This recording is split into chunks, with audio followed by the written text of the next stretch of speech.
तो यूएस क्यों गए? मतलब यूएस, इंडिया में भी बहुत सारे कॉलेजेज हैं, अच्छे कॉलेजेज हैं, बट यूएस के जाने के पीछे का मोटिवेशन क्या था, या क्या क्यूरियोसिटी थी, कैसा था मतलब? दो तीन कारण है उस चीज़ के। एक तो जो फ्रीडम मिलती है बाहर खुद पे रहने की, अच्छा। राइट। तो जब मैं कुछ 16-17 साल का था तब से था कि कुछ इंडिपेंडेंट रह के, खुद पे रह के कुछ दुनिया देखें, तो वो एक ख्वाहिश थी। बट जो बड़ा रीज़न था वो बाहर की दुनिया देखने का था। अल्टीमेटली देखा जाए तो जो भी कॉर्पोरेट में है उसको सबको रहता है कि यार कुछ अपना करना है, कुछ अपना करना है, बट वो हो नहीं पाता है। रिसेंटली मैं एक लिंक्डइन पे पोस्ट पढ़ रहा था, तो उसमें एक वेटरन थे, कंपनी का नाम नहीं याद आ रहा है, उसके सीईओ थे। तो उन्होंने लिखा था कि यार हमें स्टार्टिंग में यही बताया जाता है कि बिजनेस स्टार्ट करना है तो पहले 4-5 साल बड़े कॉर्पोरेट में जॉब करो, वहां से लर्निंग ले लो, फिर अपना स्टार्ट करो, ताकि आप सारी चीजें, बेसिक चीजें आपको पता है। बट होता क्या है कि ये 5 साल में हमारा माइंडसेट वो जॉब वाला, एम्प्लॉय वाला माइंडसेट बन जाता है, और फिर हम उस माइंडसेट से कभी निकल ही नहीं पाते। तो आप उस माइंडसेट से कैसे निकले, कैसे ये आइडियाज आपको मतलब आए, और कैसे इनको सक्सेसफुल बनाया? मैंने ये स्टेप लिया कि मैं एक एंटरप्रेन्योर बनूं, अपनी खुद की कंपनी चलाऊं, खुद का कुछ करूं, कुछ डिफरेंस क्रिएट कर सकूं दुनिया में, किसी का कुछ फ़ायदा कर सकूं। तो उस चाह से मैंने कॉर्पोरेट वर्ल्ड को छोड़ा, जो कि बहुत मुश्किल बात थी छोड़ना। Yes. कि कॉर्पोरेट में जो सेफ्टी मिलती है लोगों को, वो छोड़ना काफ़ी मुश्किल बात होती है। तो मेरे क्लास में साउथ कोरिया के गवर्नमेंट के 2 लोग आए थे पढ़ने। अब ये कभी नहीं सोचा था कि गवर्नमेंट के लोग आएंगे एमबीए करने, और उनसे जो सीख मिली, जो उनकी परवरिश हुई थी साउथ कोरिया में, और जो उनका कल्चर रहा वहाँ पे, वैसा मुझे कहीं दुनिया में मैंने देखा नहीं था। तो उनके साथ जब पढ़ाई करी, उनके साथ जो प्रोजेक्ट्स किए, जिस तरीके से उन्होंने काम किया है वहाँ, जो उनका डेडिकेशन होता है वो एक काफ़ी अलग तरीके से होता है। तो वो समझना, और जब मेरे टाइम पे शायद वो भी कुछ 35-40 साल के रहे होंगे और मैं उनके सामने बच्चा था, तो वो एक अलग ही एक्सपीरियंस था, एक अलग ही एक्सपोजर था, जो मुझे लगता है इंडिया में उस वक्त मिलना थोड़ा मुश्किल था। अब यहाँ के बिजनेस स्कूल्स काफ़ी अच्छे हो चुके हैं, उनमें काफ़ी डिवर्सिटी आ चुकी है। अब बाहर के भी लोग यहाँ पढ़ने आते हैं, बट उस टाइम के लिए शायद वो मेरा डिसीजन सही था। तो लिंक्डइन से अगर स्प्रेक्ट को कंपैरिजन करें तो कैसे डिफरेंस है, और किसी को अगर जो लिंक्डइन पे है उसके लिए स्प्रेक्ट क्यों जरूरी हो जाता है, या जरूरी नहीं भी है तो क्यों आना चाहिए, क्यों ज्वाइन करना चाहिए? आपने अगर उबर पे गाड़ी बुक करी है तो इजी हो गया, आपको अभी राइड चाहिए, बुक कर दीजिए, जो अवेलेबल है ये प्राइस में आपको मिल जाएगा। यहाँ अमेजोन पे जब आप प्रोडक्ट खरीद रहे हैं, ये प्रोडक्ट है, ये प्राइस का है, आपको तुरंत मिल जाएगा। सेम चीज स्प्रेक्ट ने सॉल्व कर दिया सलाह के बारे में। तो ये काफी आसानी हो गई, और ये एक तरीके से अलग प्लेटफॉर्म हो गया जो आपको सलाह देगा। हमारे प्लेटफॉर्म पे ना आप कंटेंट क्रिएट करते हैं, ना आप वीडियोस क्रिएट करते हैं। आपकी प्रोफाइल लिस्ट हो जाती है, आपके सर्विसेज लिस्ट हो जाते हैं, आपकी अवेलेबिलिटी लिस्ट हो जाती है, आपके प्राइसेस लिस्ट हो जाते हैं, और जब आपको बुकिंग आती है आप यूजर का एजेंडा देख के उनका कॉल एक्सेप्ट या डिक्लाइन कर सकते हैं। नमस्कार, मैं हूं सर्वेश सिंह, और स्वागत है आपका द राइजिंग भारत शो के एक नए एपिसोड में। इस मंच से हम साझा करते हैं ऐसी कहानियों को, ऐसे किस्सों को, जो न हमें केवल प्रेरणा देती है बल्कि यह विश्वास दिलाती है कि हमारे सपने, हमारे लक्ष्य और हमारी कामयाबी हमारी किसी भी परिस्थिति से बड़े हो सकते हैं। आज के पॉडकास्ट में हम मिलेंगे मिस्टर विशाल रूपानी से, जो कि एक्स को फाउंडर है एम कैनवास के, और करेंटली को फाउंडर हैं नेटवर्किंग वेबसाइट स्प्रेक्ट.com के। स्प्रेक्ट एक काफ़ी खास वेबसाइट है जहाँ पे कि प्रोफेशनल्स अपने जो एक्सपीरियंस है उसको शेयर कर सकते हैं, बिगिनर्स, स्टूडेंट्स या किसी के भी साथ। और ये एक दोनों के लिए बेहतरीन प्लेटफॉर्म है एक्सपीरियंस गेन करने का और शेयर करने का। तो आइए मिलते हैं मिस्टर विशाल रूपानी से। हाय विशाल, कैसे हैं आप? हाय सर्वेश, मैं बढ़िया हूँ, आप कैसे हैं? मैं भी बढ़िया हूँ sir. Thank you so much, आपने टाइम दिया, यहाँ पे आए और हमसे बात करेंगे, उसके लिए बहुत बहुत धन्यवाद। थैंक यू, मैं खुश हूँ आपने मुझे न्योता दिया यहाँ आने का। Thank you. सो विशाल, आपका जो करियर है काफ़ी लंबा है। सो उससे पहले कि हम करियर के बारे में जानें, आपकी जर्नी के बारे में जानें, अगर आप अपने बारे में थोड़ा बताएं कि आप कहाँ पे पले बढ़े, आपका इनिशियल अपब्रिंगिंग था वो कैसा था, कैसे माहौल में थे, क्योंकि आपने 2-3 कंपनीज को फॉर्म किया और उनको सक्सेसफुली रन किया। तो इसके पीछे विशाल ने शुरुआत कहाँ से किया, उसके बारे में जानने की थोड़ी सी जिज्ञासा है। तो मैं मुंबई शहर में पला बड़ा हुआ हूँ। ओके। मिडिल क्लास फैमिली से आता हूँ। ओके। बचपन से ही दो चीज़ों पे बहुत ध्यान देने को मुझे सिखाया गया था। एक है पढ़ाई पे, और दूसरा है कुछ नया सीखने का। ओके। इस दो चीज़ पे मुझे बहुत बताया गया था कि आगे अगर ज़िंदगी में बढ़ना है तो इन दो चीज़ों का ध्यान रखना पड़ा है। ऑफ कोर्स मेहनत करनी है, बट पढ़ाई करनी है और कुछ नया सीखना है। तो जब मैं स्कूल में था या फिर कॉलेज में भी था, जितने अपॉर्चुनिटीज़ मुझे आते थे कि कुछ प्रोजेक्ट्स ले लो या कॉलेज के कोई फेस्टिवल ले लो या अगर इंटर्नशिप की अपॉर्चुनिटी आती थी, तो मैं उन मौक़ों को हाथ से जाने नहीं देता था। जैसे कि डिबेट के कंपटीशन भी हो गए या कोई भी कुछ सीखने के लिए कोई मुझे बोल देता कि अरे ये करना है, इसमें सीखने मिलेगा, ये चीज़ जॉइन कर लो। तो वो मैं हाँ सोचने का मुझे वो सिखाया गया था, और जितनी अपॉर्चुनिटी मैं ले पाता था वो मैं लेता था। और आज उसी बदौलत मैं आ, अपना खुद का कुछ करने की आ, कोशिश कर सकता हूँ। मुझे वो थोड़ा कॉन्फिडेंस आया है जिस तरह से मुझे ये सब सिखाया गया था उसकी बदौलत। सो स्टार्टिंग में ऑलमोस्ट सबके पेरेंट्स तो यही चाहते हैं कि बच्चा पढ़ाई करे, मेहनत करे और ईमानदारी से आगे बढ़े। सो आपका जो करियर था या जो एजुकेशन स्ट्रीम था वो चुनने में क्या आपका वो खुद का डिसीजन था या पेरेंट्स का था, या कुछ होते हैं जो सोसाइटी में होते हैं उनसे गाइडेंस मिलता है, रिश्तेदारों से मिलता है, तो आपका वो जो एजुकेशन स्ट्रीम था उसमें कैसे आप गए? अम, मेरे माँ बाप ने मुझे कभी ये नहीं कहा कि ये पढ़ो, वो करो या ये बनना है। ओके। उन्होंने मुझे 100% छूट दे दी और कहा जो भी करना है करो, लेकिन मन लगा के करना। ओके। राइट? तो आपको अगर बिजनेस पढ़ना है आप बिजनेस पढ़ो, आपको इंजीनियर बनना है आप इंजीनियर बनो, डॉक्टर भी बनना है, हम आपको हर चीज़ में सपोर्ट करेंगे, लेकिन जो करना है आपके हिसाब से करो। तो मैंने कॉलेज में चालू तो शुरुआत पहले 2 साल साइंस से करी, फिर थोड़ा बिजनेस में इंटरेस्ट आया तो बैचलर ऑफ मैनेजमेंट स्टडीज़ कर लिया मैंने। ओके। फिर मैंने 1 डेढ़ साल काम किया, और साथ ही में एमकॉम पढ़ाई करी, और फिर मैं यूएस चला गया एमबीए करने। अच्छा। तो बिजनेस की तरफ थोड़ा ध्यान मेरा ज़्यादा चला गया, जबकि शुरुआत साइंस से करी थी। नाइस। तो यूएस क्यों गए? मतलब यूएस, इंडिया में भी बहुत सारे कॉलेजेज हैं, अच्छे कॉलेजेज हैं, बट यूएस के जाने के पीछे का मोटिवेशन क्या था, या क्या क्यूरियोसिटी थी, कैसा था मतलब? दो तीन कारण हैं उस चीज़ के।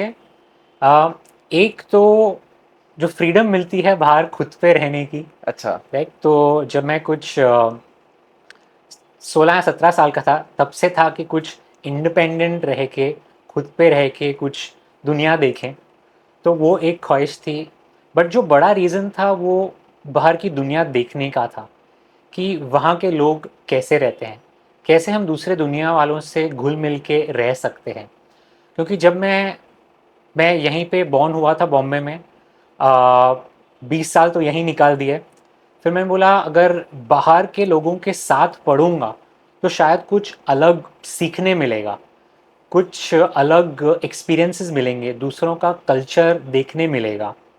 और ये काफ़ी कुछ में मुझे सफलता मिली। जब मैं यूएस गया पढ़ने तो मेरे क्लास में मैं शायद सबसे छोटा था, और मेरे साथ पढ़ने वाले कुछ 60 साल के लोग थे। तो मैं शायद होऊंगा कुछ 21 साल का, कुछ कुछ मेरे क्लास के लोग 60 साल के थे। कोई एक कंपनी का कोई एक कंपनी की सीएफओ थी, एक जन आर्मी से था, एक नेवी से था। काफ़ी लोग 10-10 15 साल एक्सपीरियंस के साथ आए थे, और मैं कुछ 1.5-2 साल के एक्सपीरियंस से वहाँ गया था।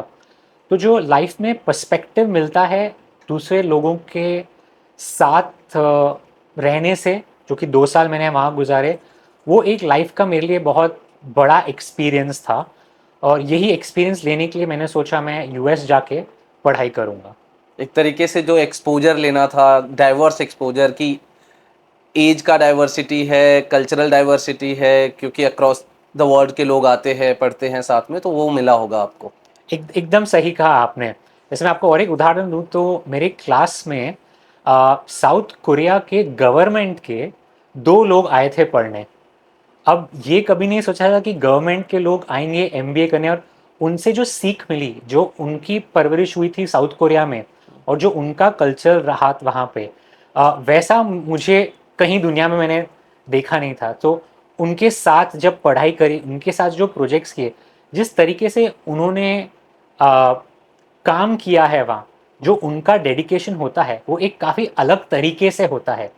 तो वो समझना, और जब मेरे टाइम पे शायद वो भी कुछ 35-40 साल के रहे होंगे और मैं उनके सामने बच्चा था, तो वो एक अलग ही एक्सपीरियंस था, एक अलग ही एक्सपोजर था, जो मुझे लगता है इंडिया में उस वक्त मिलना थोड़ा मुश्किल था। थोड़ा मुश्किल। अब यहाँ के बिजनेस स्कूल्स काफ़ी अच्छे हो चुके हैं, उनमें काफ़ी डिवर्सिटी आ चुकी है, अब यस। बाहर के भी लोग यहाँ पढ़ने आते हैं। बट उस टाइम के लिए शायद वो मेरा डिसीजन सही था। ओके। आपने बहुत सारी, आपने स्टार्ट तो किया, जॉब किया, फिर उसके बाद कुछ आइडियाज आए और बिजनेसेस से स्टार्ट किए, तो इसके पीछे ये मतलब कहाँ से आया? क्योंकि अल्टीमेटली देखा जाए तो जो भी कॉर्पोरेट में है उसको सबको रहता है कि यार कुछ अपना करना है, कुछ अपना करना है, बट वो हो नहीं पाता है। रिसेंटली मैं एक लिंक्डइन पे पोस्ट पढ़ रहा था, तो उसमें एक वेटरन थे, कंपनी का नाम नहीं याद आ रहा है, उसके सीईओ थे, तो उन्होंने लिखा था कि यार हमें स्टार्टिंग में यही बताया जाता है कि बिजनेस स्टार्ट करना है तो पहले 4-5 साल बड़े कॉर्पोरेट में जॉब करो, वहाँ से लर्निंग ले लो, फिर अपना स्टार्ट करो, ताकि आप सारी चीज़ें, बेसिक चीज़ें आपको पता है। बट होता क्या है कि ये 5 साल में हमारा माइंडसेट वो जॉब वाला, एम्प्लॉय वाला माइंडसेट बन जाता है और फिर हम उस माइंडसेट से कभी निकल ही नहीं पाते। तो आप उस माइंडसेट से कैसे निकले, कैसे ये आइडियाज आपको मतलब आए और कैसे इनको सक्सेसफुल बनाया? तो एक तरह से देखा जाए तो मेरी भी शुरुआत वैसे ही हुई है, कॉरपोरेट की दुनिया से। मेरा भी पहले जॉब ही था, आ, लेकिन जब वो मैंने काफ़ी साल वो जॉब किया, फिर मुझे ऐसा लगा कि अगर मुझे खुद का कुछ नहीं करना है, अगर खुद का मैं कुछ नहीं करूँगा, तो वो मेरे लिए रिस्क हो जाएगा बड़ा लाइफ का। तो इसके लिए मैंने ये स्टेप लिया कि मैं एक एंटरप्रेन्योर बनूं, अपनी खुद की कंपनी चलाऊं, खुद का कुछ करूं, कुछ डिफरेंस क्रिएट कर सकूं दुनिया में, किसी का कुछ फ़ायदा कर सकूं। तो उस चाह से मैंने कॉरपोरेट वर्ल्ड को छोड़ा, जो कि बहुत मुश्किल बात थी छोड़ना, यस। कि कॉरपोरेट में जो सेफ्टी मिलती है लोगों को, वो छोड़ना काफ़ी मुश्किल बात होती है। एंटरप्रेन्योरियल लाइफ में रिस्क बहुत हो जाते हैं। कॉर्पोरेट लाइफ में आप शायद 9 to 5 जॉब करते हैं, या ऑफ कोर्स वो कभी कभी एक्सटेंड हो जाता है, यस। यस। लेकिन जब आप स्टार्टअप करते हैं तो आप 24 घंटे सातों दिन काम करते हैं।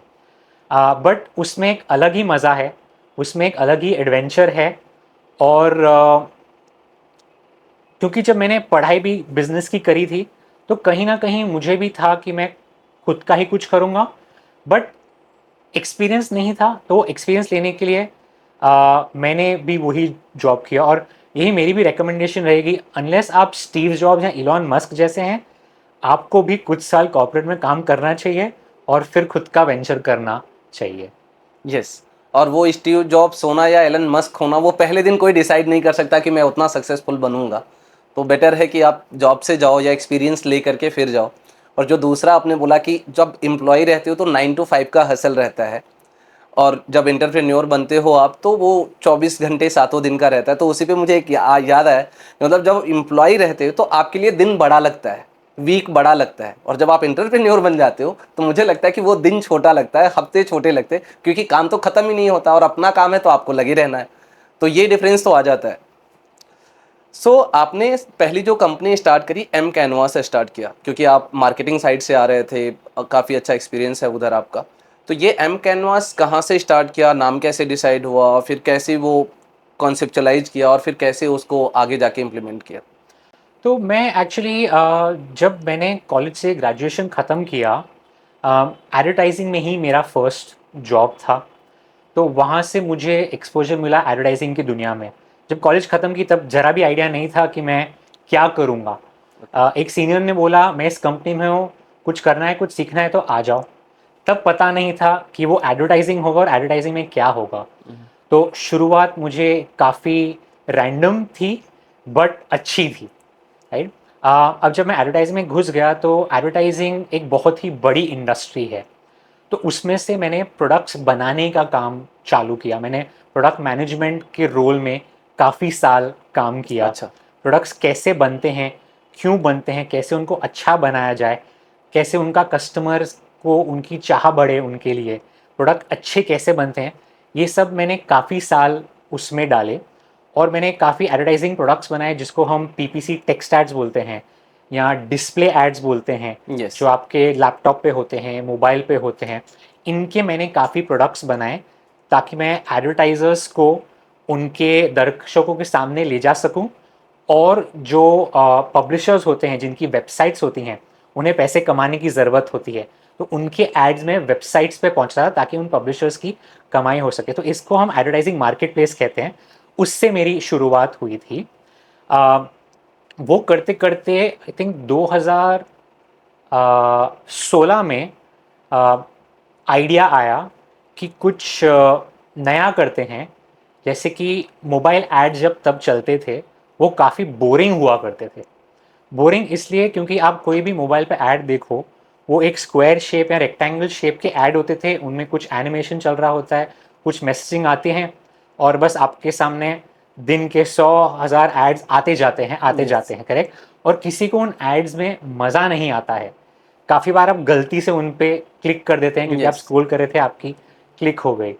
तो हमने बोला कि क्या हम ये एड्स को थोड़ा इंटरेस्टिंग बना सकते हैं क्या, राइट।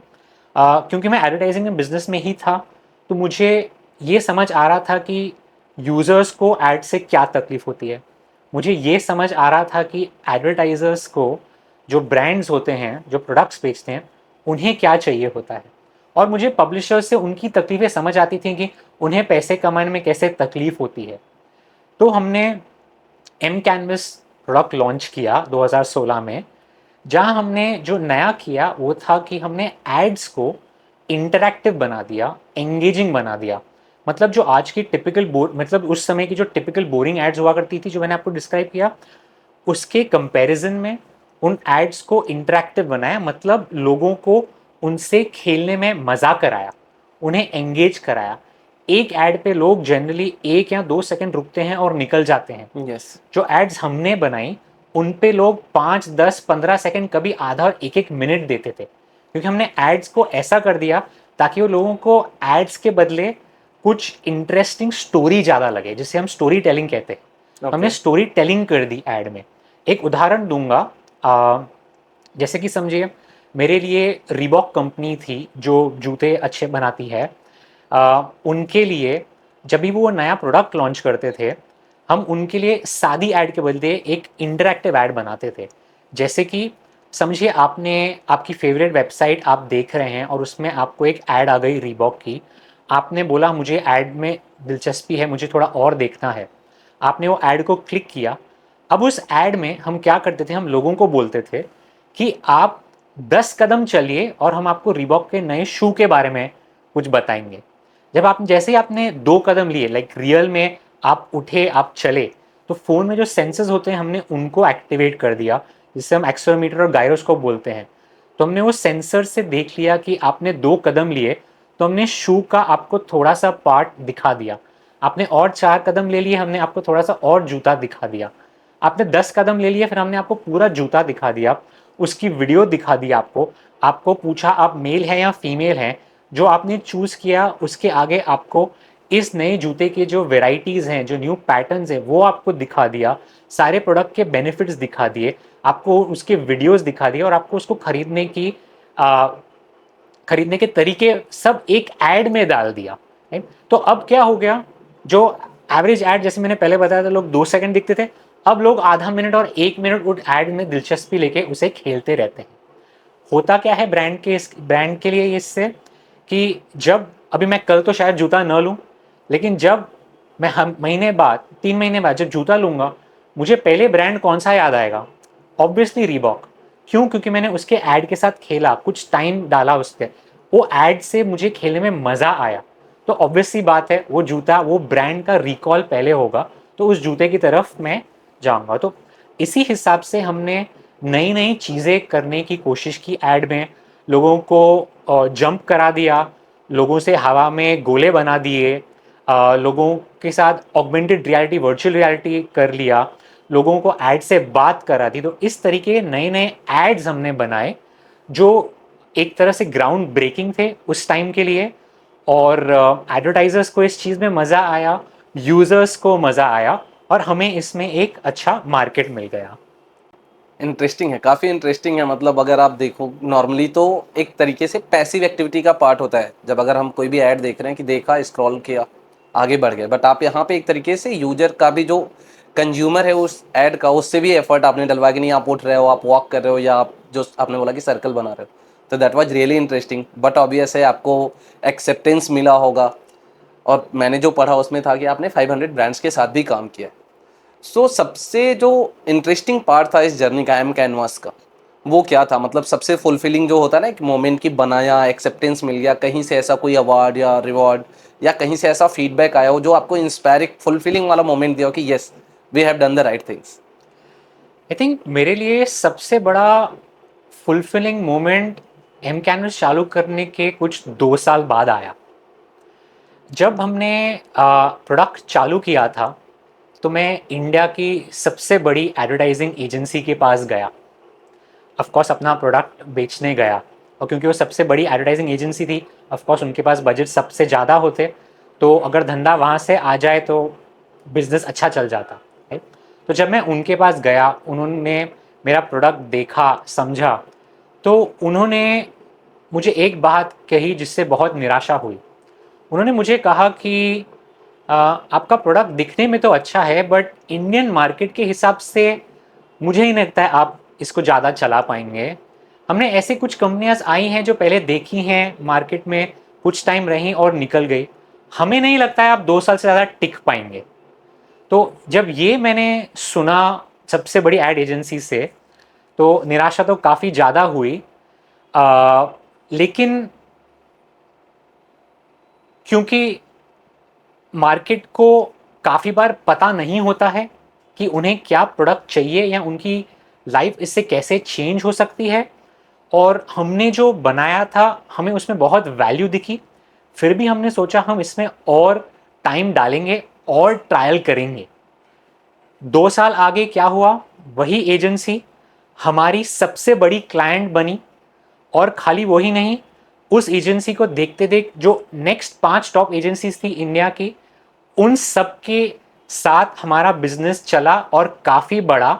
और एक टाइम वो आया कि हम जब किसी भी इन एजेंसी को इंटरैक्टिव मोबाइल ऐड करनी थी, पहला नाम उनके जुबान पे एम कैनवस आता था।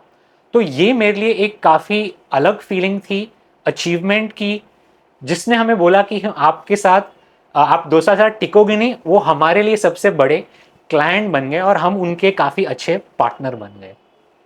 तो फिर ये एम कैनवास से वास्तव में कि आपका जो क्रिटिक है या जो आपको डिमोरलाइज कर रहा है एक टाइम पे, और वही आपका कंज्यूमर बन रहा है, क्लाइंट बन रहा है, तो ये तो बड़ा मोमेंट होता है।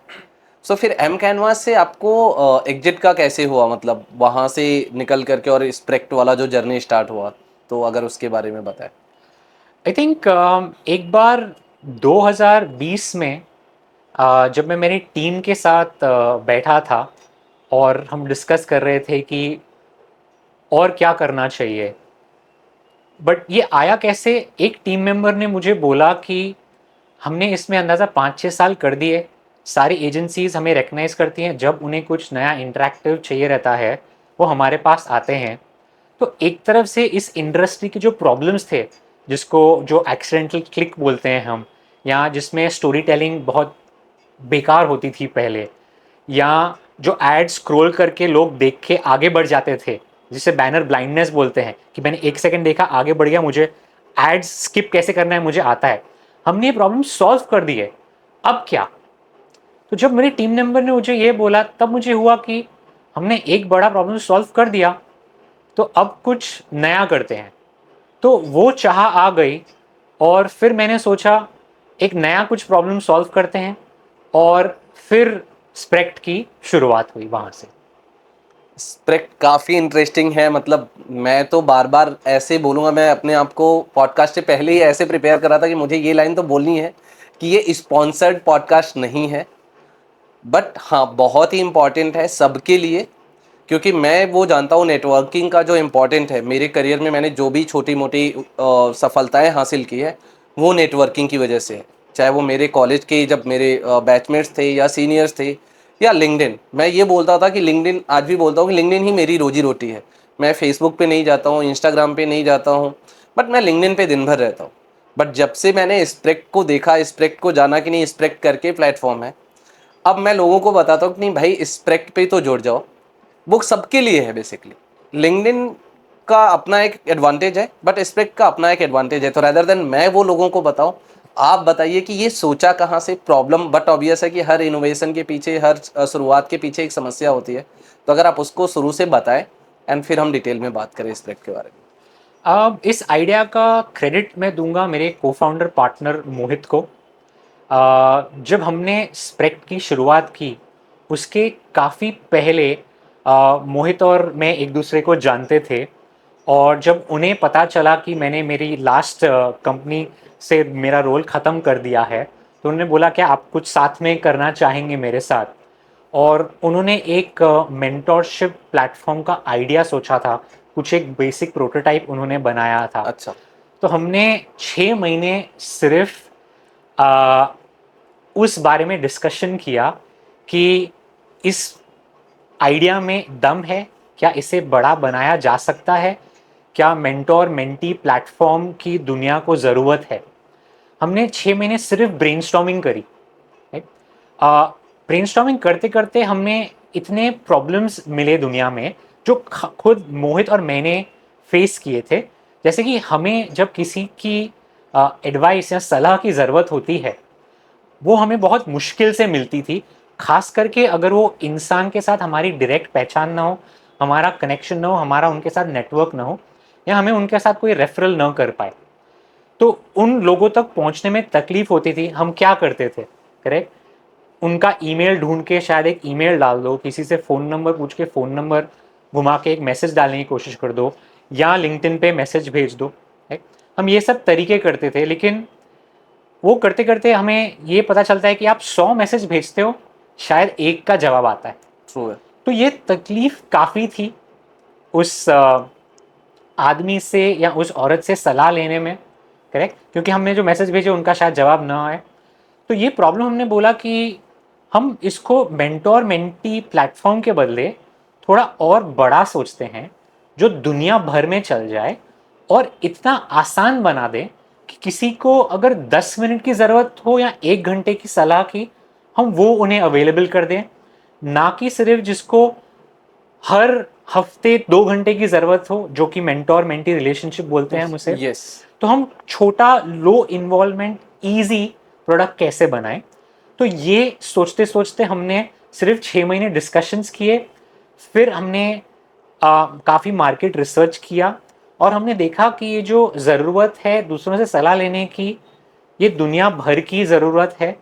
खास करके छोटे शहरों में, जहाँ पे जो हम एक्सपीरियंस प्रोफेशनल्स बोलते हैं उनकी थोड़ी कमी होती है। यस। क्योंकि जो ज़्यादा एक्सपीरियंस वाले लोग होते हैं, प्रोफेशनल्स होते हैं, वो ज़्यादा करके टियर 1 सिटीज़ में होते हैं। तो उनको पहुंचना, जो कोई छोटे गांव में है या छोटे शहर में है, उनको उनसे मिलाना तकलीफ होता है, करेक्ट, क्योंकि हमारा जो नेटवर्क होता है ज़्यादा करके लोकल होता है। लोकल। आज मैं ज़्यादा करके लोगों, बॉम्बे के लोगों को जानता हूँ क्योंकि मैं यहाँ पला बड़ा हुआ हूँ, यस। करेक्ट। लेकिन जो समझिए नागपुर में पला बड़ा है, वो नागपुर के काफ़ी लोगों को जानता है और मैं नागपुर को नहीं जानता हूँ। लेकिन ऐसे काफ़ी अच्छे लोग हैं जो शायद दिल्ली में हो, बैंगलोर में हो, या गुवाहाटी में भी हो, कुछ अपने एरिया के एक्सपर्ट हो। तो मैं उस नागपुर वाले इंसान को उनसे कैसे मिलाऊं। तो ये प्रॉब्लम हमने पकड़ा और सोचा कि इसमें हम बहुत डीप जाएंगे और ये हम तकलीफ सॉल्व करेंगे, और उससे स्प्रेक्ट की शुरुआत हुई। तो आज स्प्रेक्ट क्या है? स्प्रेक्ट एक एडवाइस प्लेटफॉर्म है जहां यूजर्स प्रोफेशनल्स की प्रोफाइल पढ़ते हैं, उनकी अवेलेबिलिटी देखते हैं, जहाँ की उन प्रोफेशनल्स ने लिखा है कि मैं इस 5 चीज़ों के बारे में एडवाइस देने के लिए तैयार हूँ, इस एडवाइस मैं इस टाइम पे दे सकता हूँ। अगर आपको मेरी एडवाइस की ज़रूरत है तो आइए मुझसे कॉल बुक करिए और मैं आपको वीडियो पे वो एडवाइस दूंगा। तो हम बोलते हैं इस प्लेटफॉर्म को, ये है अमेजॉन ऑफ एडवाइस। जैसे अमेजॉन पे आप प्रोडक्ट्स और सर्विसेज खरीदते बेचते हैं, स्प्रेक्ट पे आप सलाह खरीदते और बेचते हैं। नाइस। सो हालांकि मुझे तो, क्योंकि मैं पिछले कुछ दिनों से यूज कर रहा हूँ, सो कुछ डिफरेंसेस तो मुझे पता है। बट अगर आप कुछ क्लियर डिफरेंशिएशन पॉइंट्स बताएं बिटवीन लिंक्डइन या क्लब हाउस है, जो कि क्लब हाउस उतना तो यूज नहीं होता है इंडिया में, लिंक्डइन ही होता है, प्रोफेशनल नेटवर्किंग के पॉइंट ऑफ व्यू से मैं बात कर रहा हूँ। तो लिंक्डइन से अगर स्प्रेड को कंपैरिजन करें तो कैसे डिफरेंस है, और किसी को अगर जो लिंक्डइन पे है उसके लिए स्प्रेड क्यों जरूरी हो जाता है, या जरूरी नहीं भी है तो क्यों आना चाहिए, क्यों ज्वाइन करना चाहिए? बहुत ही अच्छा प्रश्न पूछा आपने सर्वेश। लिंक्डइन एक प्लेटफॉर्म है हर प्रोफेशनल के लिए, लेकिन लिंक्डइन की जो प्राइमरी यूज़ है वो लोगों को नौकरी ढूंढने के लिए है। और लिंक्डइन के लिए जो दूसरा पैसा कमाने का तरीका है वो एडवर्टाइजिंग से है। लिंक्डइन को हम बोलते हैं one is too many platform. LinkedIn जो चाहते हैं कि लोग आएँ लिंक्डइन पे, लिखें, वीडियोस डालें, ताकि उनका कंटेंट या उनकी वीडियोस हज़ारों लाखों करोड़ों लोगों तक पहुंचे, ताकि उन्हें एडवर्टाइजिंग के पैसे मिले। ये लिंक्डइन का बिजनेस मॉडल है। और दूसरी जगह से जो उनको पैसे आते हैं जो उनके एचआर और रिक्रूटमेंट सर्विसेज से आते हैं। तो लिंक्डइन उन चीज़ों के लिए काफ़ी बढ़िया प्लेटफॉर्म है। लेकिन होता क्या है लिंक्डइन जैसे प्लेटफॉर्म पे, आज समझिए मुझे मार्केटिंग में, क्योंकि मैं मार्केटिंग का बंदा हूं तो मैं मार्केटिंग के एग्जांपल देता हूं। मैं एक नई स्टार्टअप चालू करता हूं कोयम्बटूर से, और मुझे थोड़ी मार्केटिंग की ज़रूरत है। मैं एक B2B कंपनी चालू करना चाहता हूं, बिजनेस टू बिजनेस कंपनी, और मुझे मार्केटिंग की थोड़ी ज़रूरत है। राइट? अब मैं क्या करूंगा, मैं शायद लिंक्डइन जैसे प्लेटफॉर्म्स पे जाऊंगा, मार्केटिंग एक्सपर्ट्स ढूंढूंगा, 15 लोगों को मैसेज डालूंगा कि आप अवेलेबल हैं, मुझे इस चीज़ में मदद चाहिए, क्या आप मेरी मदद करेंगे? करेक्ट? या आप लोगों को वो ईमेल्स भेजेंगे, या आप अपने चाचा, रिश्तेदार या अपने पड़ोसियों को पूछेंगे मुझे इसमें एक चीज़ में मदद चाहिए, आप मेरी मदद करा दो या किसी से मिला दो। जब तक आपको मदद मिले शायद आपके दिन और हफ्ते निकल जाएं। यस। लेकिन अगर आप यही चीज़ आप स्प्रेक्ट पे करें, तो स्प्रेक्ट पे क्या है, काफ़ी लोग हैं अलग अलग एक्सपर्टीज़ के, काफ़ी एक्सपर्ट्स हैं मार्केटिंग डोमेन से, स्पेशलाइज्ड डोमेन से, जैसे कि B2B मार्केटिंग एक्सपर्ट्स भी हैं। तो अब इस स्टार्टअप फाउंडर जो शायद कोयम्बटूर से हैं, वो जा सकते हैं स्प्रेक्ट पे, अलग अलग मार्केटिंग एक्सपर्ट ढूंढ सकते हैं। समझिए जो कोई CMO रह चुके हों कोई B2B कंपनी के, आप जाके ढूंढिए, उनका प्रोफाइल पढ़िए, आप देख सकते हैं कि ये एक्सपर्ट मुझे आधा घंटा दे सकते हैं इस प्राइस के लिए, 1.5 घंटा दे सकते हैं इस प्राइस के लिए, और ये आज ही अवेलेबल है या कल अवेलेबल है। तो आप डायरेक्टली उनके साथ कॉल बुक कर सकते हैं आज शाम के लिए, शायद 500 रुपए देके या 1000 रुपए देके, या जो उस प्रोफेशनल ने अपनी प्राइस रखी हो, आप उनसे आधे घंटे में एक्सपर्ट सलाह ले सकते हैं। करेक्ट? तो ये सलाह जो आपको मिलेगी वो तुरंत मिलेगी, फटाफट मिलेगी, बिना किसी से रिक्वेस्ट किए रेफरल के मिलेगी। तो आपका काम काफ़ी आसान हो जाएगा। और प्रोफेशनल सलाह क्यों देते हैं स्प्रेक्ट पे? क्योंकि उन्हें पता है जो इंसान आ रहा है सलाह मांगने, वो उनका टाइम वैल्यू करेगा, वो उनके टाइम के पैसे देगा। करेक्ट? तो उन्हें उन्हें रिस्पॉन्स देने में ईजी होता है, फ़ायदा होता है। ना कि आप 50 लोगों को रिस्पॉन्ड लिंक्डइन पे रिस्पॉन्ड करिए, दूसरे सोशल प्लेटफॉर्म रिस्पॉन्ड करिए, और पता चले अरे इसने तो मेरा टाइम वेस्ट कर दिया, इनको तो कमर्शियल इंटरेस्ट था नहीं, इनका तो मन में कुछ और था, तो मेरा टाइम बर्बाद हो गया। तो ये एक तरफ से आपने अगर उबर पे गाड़ी बुक करी है तो ईजी हो गया, आपको अभी राइड चाहिए, बुक कर दीजिए, जो अवेलेबल है ये प्राइस में आपको मिल जाएगा। या अमेजोन पे जब आप प्रोडक्ट खरीद रहे हैं, ये प्रोडक्ट है ये प्राइस का है, आपको तुरंत मिल जाएगा। सेम चीज स्प्रेक्ट ने सॉल्व कर दिया सलाह के बारे में। तो ये काफ़ी आसानी हो गई, और ये एक तरीके से अलग प्लेटफॉर्म हो गया जो आपको सलाह देगा। हमारे प्लेटफॉर्म पे ना आप कंटेंट क्रिएट करते हैं ना आप वीडियोस क्रिएट करते हैं, आपकी प्रोफाइल लिस्ट हो जाती है, आपके सर्विसेज लिस्ट हो जाते हैं, आपकी अवेलेबिलिटी लिस्ट हो जाती है, आपके प्राइसेस लिस्ट हो जाते हैं। और जब आपको बुकिंग आती है आप यूज़र का एजेंडा देख के उनका कॉल एक्सेप्ट या डिक्लाइन कर सकते हैं, और फिर आप प्राइवेटली उनके साथ एक वीडियो कॉल करते हैं। और किसी पार्टी को एक दूसरे का फ़ोन नंबर या ईमेल एक्सचेंज करने की ज़रूरत नहीं होती है। तो हम प्राइवेसी मेंटेन करते हैं एक हिसाब से। इसका फायदा काफ़ी लोगों को होता है, जैसे डॉक्टर्स हो गए, लॉयर्स हो गए, साइकोलॉजिस्ट हो गए, जो अपना फ़ोन नंबर या ईमेल नहीं देना चाहते हैं कस्टमर्स को, ठीक? तो उनके लिए ये काफ़ी फ़ायदे की बात होती है। नाइस। तो बेसिकली अगर देखा जाए, जो मैं समझ पाया कि लिंक्डइन तो है, प्रोफेशनल्स के लिए है या बिगनर्स के लिए, सबके लिए, एक्सपीरियंस वालों के लिए भी है। अब वहाँ पे मैंने देखा कि मुझे एक प्रोफाइल इंटरेस्ट करता है, जैसे आपका प्रोफाइल करता है, मैं आपको कनेक्शन रिक्वेस्ट भेजूँ या प्राइवेट मैसेजेस भेज दूँ, कुछ जो फ्री क्रेडिट्स मिलते हैं लिंक्डइन पे। अब आप अवेलेबल हो, नहीं अवेलेबल हो, आप इंटरेस्टेड हो, नहीं इंटरेस्टेड हो, क्योंकि आपने ऐसा कुछ वहाँ पे डिटेल दिया नहीं, मैक्सिमम लोग नहीं देते। वेयर एज स्प्रेक पे क्या होता है कि एक ज़्यादा, एक तरीके से कह लो कि सिस्टमैटिक वे में है, कि जो इंटरेस्टेड है अपना टाइम डेडिकेट करने के लिए, अपना एक्सपीरियंस शेयर करने के लिए, वही वहाँ पे प्रोफाइल क्रिएट करता है एज ए प्रो, जिस पे हम थोड़ा सा आगे बात कर लेंगे कैसे करते हैं। और दूसरा, वहाँ पे जो कंज्यूमर आ रहा है, जिसको कि वो एडवाइस चाहिए, जिसको कि वो एक्सपीरियंस लेना है, चाहे उसको बिजनेस के रिलेटेड लेना है या मैं करियर का भी, मान लो एक 12वीं पास हो कर रहा हूँ और मुझे लग रहा है कि नहीं, मुझे 4 तरीके के करियर ऑप्शन को एक्सप्लोर करना है, तो मैं 4 वेटरन से बात कर लूँगा। बहुत सारे ऐसे लोग हैं जो कि 10 मिनट का टाइम फ्री में आपको देने के लिए भी वहाँ पे लिस्टिंग है, आप उनसे बात कर सकते हो, क्योंकि उन्होंने वो टाइम स्लॉट दिया है कि मैं से 10:30 से लेके 11:30 तक अवेलेबल हूँ, इस दिन अवेलेबल हूँ। तो बट ऑब्वियस है कि अगर जिसने वो टाइम दिया वो टाइम पे आएगा, तो वहाँ पे आपका ज़्यादा, मतलब एक तरीके से कि सिस्टमैटिक ये हो गया कि आपको पता है कि आपने एफर्ट डाला, तो वहाँ पे या तो एक्सेप्टेंस आएगा या रिजेक्शन आएगा।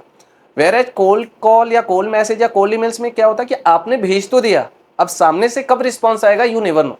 कभी कभी तो तुरंत आ जाता है, कभी कभी होगा कि 1 महीने 2 महीने बाद भी नहीं आएगा। तो ये वाला प्रॉब्लम लग रहा है स्प्रिक्ट सॉल्व कर रहा एब्सोल्युटली सुरेश, आपने मेरा प्रोडक्ट मुझसे बेहतर डिस्क्राइब कर है। दिया। नहीं, मैं बार बार वही बोल रहा हूँ, क्योंकि मैं इस तरीके से, मेरा कम से कम पिछले 10 दिनों में 10 लोगों से बात हो गया। वो मार्केटिंग वेटरन है, कोई सीएमओ है, कोई एक्स आर्मी मैन है, एक्स नेवी मैन है, and they are more than happy to share their experience. जो 10 मिनट में आपको समझ में आ जाता है कि मैं क्या चाहता हूँ, मैं क्या एक्सपेक्टेशन रख रहा हूँ सामने जो एक्सपीरियंस पर्सन है, और सामने वाले को भी आता है कि इसको मेरे से क्या ज़रूरत है, किस तरीके का एक्सपीरियंस इसको चाहिए।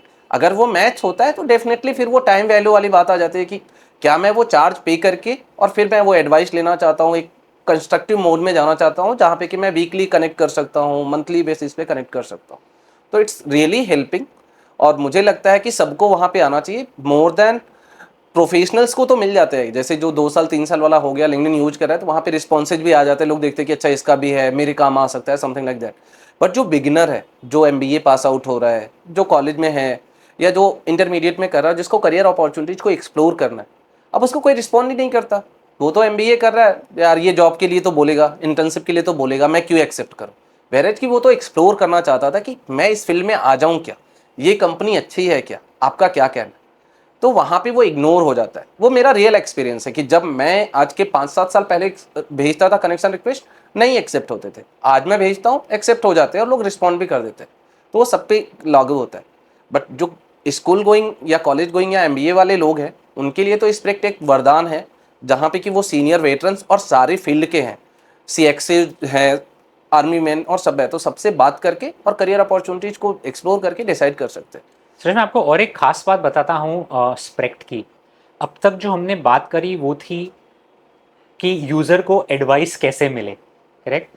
हम उसका दूसरा साइड देखते हैं।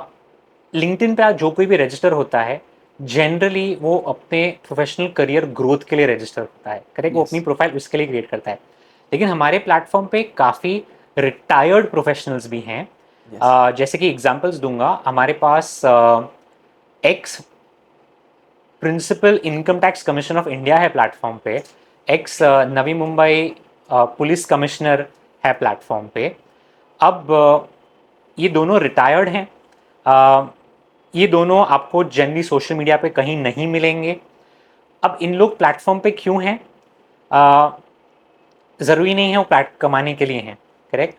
काफ़ी लोग जो रिटायर्ड हैं वो प्लेटफॉर्म पे हैं ताकि उन लोग सोसाइटी को, जिसे हम गिविंग बैक बोलते हैं, करेक्ट। यस। आप दुनिया के लिए कुछ अच्छा करना चाहते हैं लेकिन थोड़ा ऑर्गेनाइज्ड फैशन में करें, राइट। तो उनके लिए प्लेटफॉर्म काफ़ी इंपॉर्टेंट हो जाता है, जो शायद उनको लिंक्डइन से न मिल पाए आज। तो यस। आज ये जो रिटायर्ड लोग हैं जो प्लेटफॉर्म पे हैं, वो अपना एक्सपीरियंस छोटे बड़े सबके साथ शेयर करने के लिए हैं। और काफ़ी रिटायर्ड प्रोफेशनल कुछ चार्ज भी नहीं करते हैं, वो फ्री कॉल्स ऑफर करते हैं या एक नॉमिनल फी डाल देते हैं 100 रुपए की, जो चैरिटी के पास जाता है। तो होता क्या है, इन्हें एक अच्छा सिस्टम मिल जाता है बिना सेक्रेटरी के, जो उनकी प्रोफाइल आ जाती है वेबसाइट पे, लोगों ने उनके साथ कॉल बुक कर दी, उन्हें वो मैसेज आता है तुरंत उनके टाइम के अवेलेबिलिटी के हिसाब से। अब वो कॉज ले लेते हैं, तो उन्होंने दुनिया के लिए अच्छा कर दिया या चैरिटी के लिए कुछ और अच्छा कर दिया। तो उनके पास भी एक रीज़न होता है स्पेक्ट पे आने का, जो उन्हें शायद लिंक्डइन से मिलना डिफिकल्ट। यस। सो जो ये कॉस्टिंग वाला है, जो कि वो टाइम वैल्यू वाली बात है कि कितना कौन पे कर रहा है या कौन कर रहा है, तो वो जो प्रोज हैं या जो एक्सपीरियंस प्रोफेशनल्स हैं जिनको आप प्रोज बोलते हो, वो क्या मनी खुद से डिसाइड करते हो? उस पर कोई लिमिट है? कैसे है, मतलब आप कैसे उसको डिसाइड करते हो? तो हम एक न्यूट्रल मार्केट प्लेस हैं। हम प्रोफेशनल को बोलते हैं आप डिसाइड करिए कि आपको किस बारे में बात करना है। आप हो सकता है एडवर्टाइजिंग इंडस्ट्री के एक्सपर्ट हों, लेकिन आप बात करना चाहें विद अदर वुमेन, उन्हें अपने करियर में ग्रो करने के लिए। आप आपकी एडवर्टाइजिंग की बात शायद न करें, बट सिर्फ वुमेन के ग्रोथ की बात करें, तो उन्हें वो फुल कंट्रोल रहता है। प्लस उन्हें कंट्रोल रहता है कि आप कितनी देर बात करना चाहेंगे, 10 मिनट, 15 मिनट, 20 मिनट, 1 घंटा, 3 घंटे, और हर कॉन्वर्सेशन के लिए क्या आप चार्ज करना चाहेंगे और कितना चार्ज करना चाहेंगे। और अगर आप चार्ज करते हैं तो वो आपके खाते में आए या किसी चैरिटी के पास जाए। इस ये पूरी सुविधा और कंट्रोल एक प्रोफेशनल के हाथ में होता है। हम कोई टर्म्स नहीं बोलते हैं उनको कि ऐसा करना है वैसा नहीं करना है, सबकी चाहत है। तो प्रोफेशनल्स अपने एक्सपीरियंस के हिसाब से खुद की प्राइस सेट करते हैं। कोई लॉयर बोलेगा मैं 10 मिनट के 2,000 लूंगा, कोई लॉयर बोलेगा मैं पहले 10 मिनट फ्री दूंगा ताकि मैं अपना एक्सपर्टीज यूजर से बता पाऊं, और फिर वो मेरे साथ आधा या 1 घंटे के बड़े पेड कॉल बुक करते। तो सबको छूट है, जैसे प्लेटफॉर्म यूज करना है आप कर सकते हैं। एक, क्योंकि अभी बहुत सारे साइबर फ्रॉड्स और क्राइम्स चल रहे हैं, तो क्वालिटी एश्योरेंस वाला ये एक मुद्दा आता है कि कोई आके बोलेगा कि लेट्स सपोज आपने बोला कि एक्स प्रिंसिपल कमिश्नर है, टैक्स कमिश्नर हैं, या नवी मुंबई के पुलिस कमिश्नर रहे हैं। अब कोई भी एक ऐसा आदमी आता है जो कि अपना एक प्रोफाइल क्रिएट करता है और वो बोलता है कि like I am ex service man और ऐसा, तो वो वेरीफाई आप कैसे करते हो, पहला? दूसरा, कि अगर कहीं पे मैंने लिस्ट तो कर दिया मैं जेन्युइन हूँ, बट मैंने जो फीस लिया, पेमेंट तो हो गया, बट मैंने उसके बदले में वो एडवाइस नहीं दिया, किसी भी तरीके से कुछ भी होता है जहाँ पे कि वो वैल्यू जो कि एक्सपेक्टेड था मेरे से मैंने डिलीवर नहीं किया, या जो कंज्यूमर को एक्सपेक्टेड था वो डिलीवर नहीं हुआ, तो वहाँ पे कुछ कन्फ्लिक्ट आता होगा, तो उसको मैनेज करने का कुछ मैकेनिज्म है क्या? बढ़िया सवाल सर्वेश। काफ़ी कुछ चीज़ें सिस्टम में बिल्ड करी हैं ताकि फ्रॉड ना हो पाए। कुछ उदाहरण दूंगा मैं, जैसे कि हम हर प्रोफेशनल जो सिस्टम में रजिस्टर करता है, हम जिन्हें ऑरेंज वेरिफिकेशन टिक चाहिए, हम उनके साथ केवाईसी करते हैं, उनका गवर्नमेंट आईडी लेते हैं, और तभी उन्हें ऑरेंज वेरिफिकेशन टिक मिलता है। ओके। लेकिन जो प्रोफेशनल समझे हमें ऑरेंज टिक रिक्वेस्ट न करें या केवाईसी न रिक्वेस्ट करें, तो एक होता है, एक थ्रेशोल्ड होता है। अगर किसी ने भी कॉल उस थ्रेशोल्ड के ऊपर के वैल्यू का किया, तो हम उनका केवाईसी मैंडेटरी करते हैं, या वो सिस्टम पे आ नहीं पाते हैं, या उस हाई वैल्यू के कॉल्स वो सेट नहीं कर पाते। ओके। लेकिन समझिए आप लो वैल्यू कॉल करते हैं, करेक्ट। अब सिस्टम ऐसे डिज़ाइन किया गया है, समझिए आपने 1,000 रुपये का कॉल बुक कर दिया, और वो कॉल के पैसे सिस्टम एडवांस में लेगा यूज़र से, Yes. और अपने पास सिस्टम में जमा करके रख देगा। जब आपका कॉल ख़त्म हो जाएगा, उसके 3 दिन बाद उस प्रोफेशनल के खाते में वो पैसे जमा कर दिए जाएंगे। ओके। ये 3 दिन का पीरियड क्यों रखा है हमने? अगर उस दौरान किसी यूज़र को कंप्लेंट होगी या डिस्प्यूट होगा, तो वो हमें बताएगा, उस डिस्प्यूट को हम रिजॉल्व करेंगे, और हमें अगर प्रॉब्लम लगा तो हम उस प्रोफेशनल के खाते में वो पैसे नहीं जमा करेंगे, उनका अकाउंट होल्ड पे डाल देंगे। ओके। तो इस तरीके के काफ़ी हमने अलग अलग मैकेनिज्म्स बनाए हैं प्रोडक्ट में, जिससे कि किसी को चोरी करने का या फ्रॉड करने का इंसेंटिव ही न रहे। तो ये टेक्निकल लेवल पे भी हमने इसके काफ़ी प्रोसेसेस बना के रखे हैं। नाइस। ब्लू टिक, ग्रीन टिक सुना था, अभी ऑरेंज टिक की बात हो रही है, शायद लोगो है स्प्रेक का ऑरेंज, उसकी वजह से है। सो ये ऑरेंज टिक का जो आपने बोला कि आप गवर्नमेंट आईडी वेरीफाई करते हो और उसका एक्सपीरियंस का जो भी है वो वेरीफाई करते हो, तो क्या इसके कुछ चार्जेज है जो प्रो से लिए जाते हैं कि how do you do that? नहीं, कुछ भी चार्ज नहीं है वेरिफिकेशन का। इनफैक्ट जितने ज़्यादा प्रोफेशनल्स हमारे प्लेटफॉर्म पे हैं, जितनी ज़्यादा कि हम वेरिफिकेशन करें, उतना हम ट्रस्ट ज़्यादा बढ़ाते जाएंगे यूज़र्स के लिए।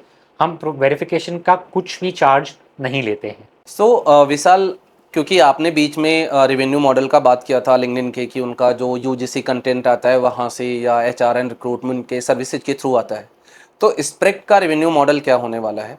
क्या वहाँ पे आप कैसे रेवेन्यू जनरेट करने वाले हो, अगर वो बताना चाहे तो? श्योर। हमारा रेवेन्यू मॉडल बहुत ही सिंपल है।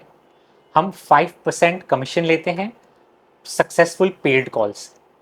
ये मतलब हुआ कि अगर किसी प्रोफेशनल ने फ्री कॉल ऑफर किया तो उसका कोई चार्ज नहीं, लेकिन अगर आप पेड कॉल करते हैं तो हम सिर्फ 5% लेते हैं जो सर्विसेज हमने आपको प्रोवाइड करी। जैसे कि आपको नया कस्टमर ला के दिया, आपको शेड्यूलिंग सर्विस दी, पेमेंट कलेक्शन सर्विस दी, आपके खाते में पैसे जमा किए, आपको वीडियो कॉल कराया। एक तरफ से आपको सेक्रेटरी की ज़रूरत नहीं पड़ेगी क्योंकि सारा सिस्टम ने आपके लिए ऑटोमेट कर दिया। आपका कैलेंडर सिंक्रोनाइजेशन से लेके पैसे आपके अकाउंट में जमा करने तक सारा ऑटोमेट हो गया। आपको किसी से बात नहीं करनी है कि ये मेरा अकाउंट नंबर है, मुझे पैसे दे दो, हाँ मुझे पैसे मिल गए। वो सारी ऑकवर्डनेस निकाल देती है सिस्टम के प्रोसेसेस के थ्रू। तो आपका टाइम काफ़ी बच जाता है। प्लस काफ़ी आप अगर वीडियो कॉल सिस्टम्स ले जो प्रोफेशनल हो, उसमें काफ़ी पैसे लगते हैं। यस। तो ये सारा इंक्लूड हो जाता है 5% कमीशन में। और बाकी जैसे मैंने कहा फ्री कॉल्स फ्री हैं और साइन अप के लिए कोई भी चार्जेस नहीं है, कोई रिस्क नहीं है, कोई अपफ्रंट कमिटमेंट नहीं है।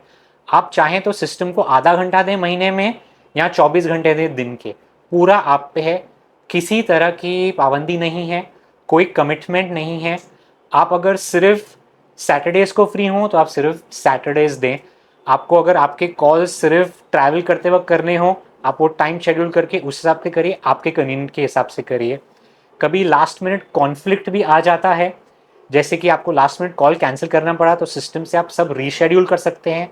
पैसे वहीं के वहीं होल्ड पे चले जाएंगे। जैसे रीशेड्यूल हो जाएगा, कॉल कंप्लीट होने के बाद पैसे आपके पास आ जाएंगे। तो ये सब स्मूथली फैसिलिटेट करने के लिए, ताकि ना यूज़र या प्रोफेशनल को तकलीफ हो, उसका फी 5% है।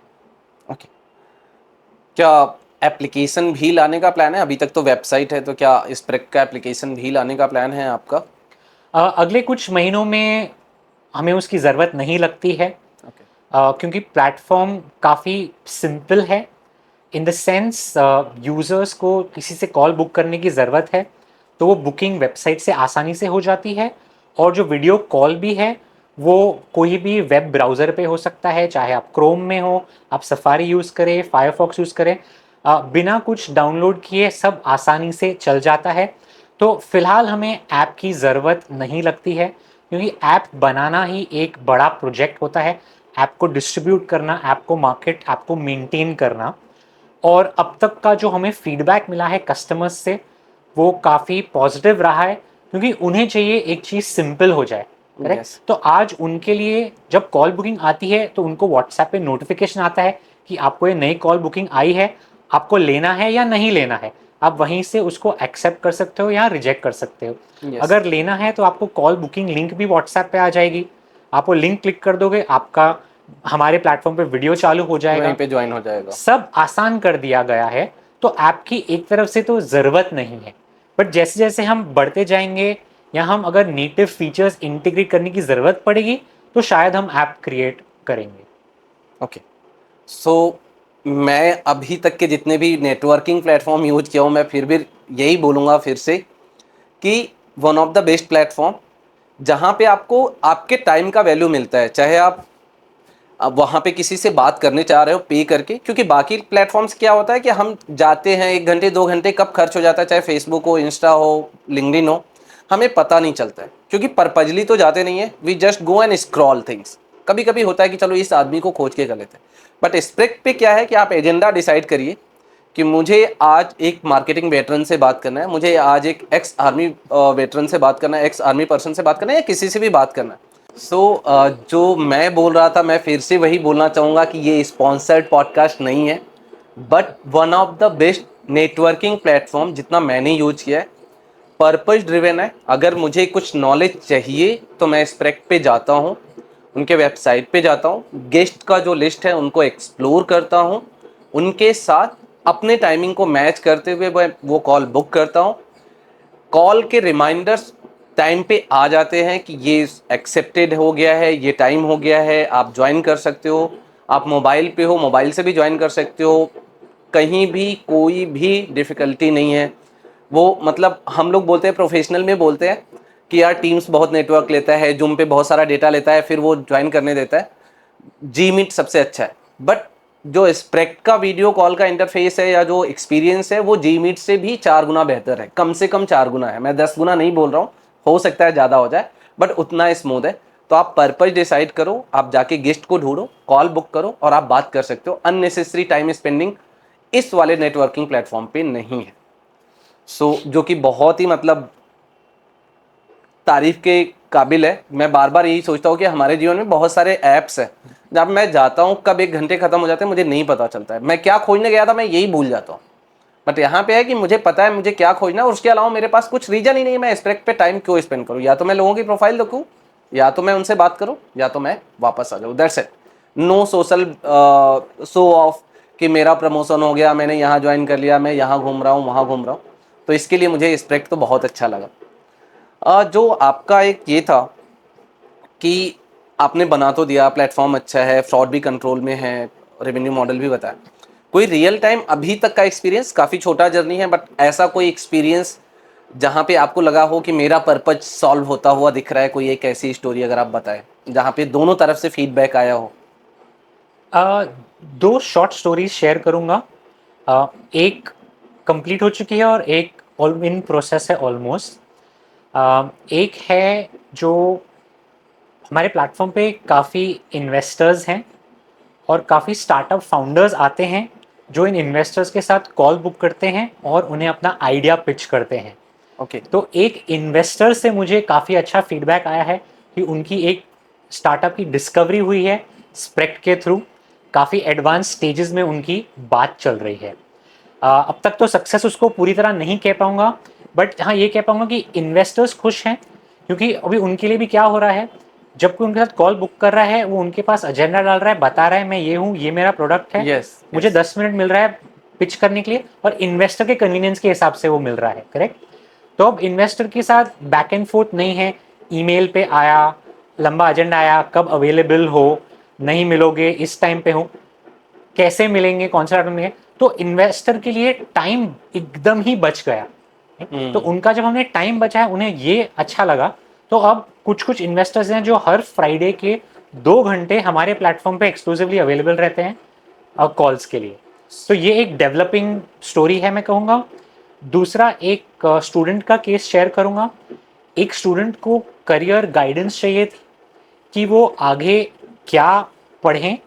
टेक में खास करके एआई और एमएल में उनका इंटरेस्ट था, उनके सामने ऑप्शंस काफ़ी थे, और उनको था कि मुझे इंटर्नशिप बहुत ज़रूरी है आगे बढ़ने के लिए, सीखने के लिए।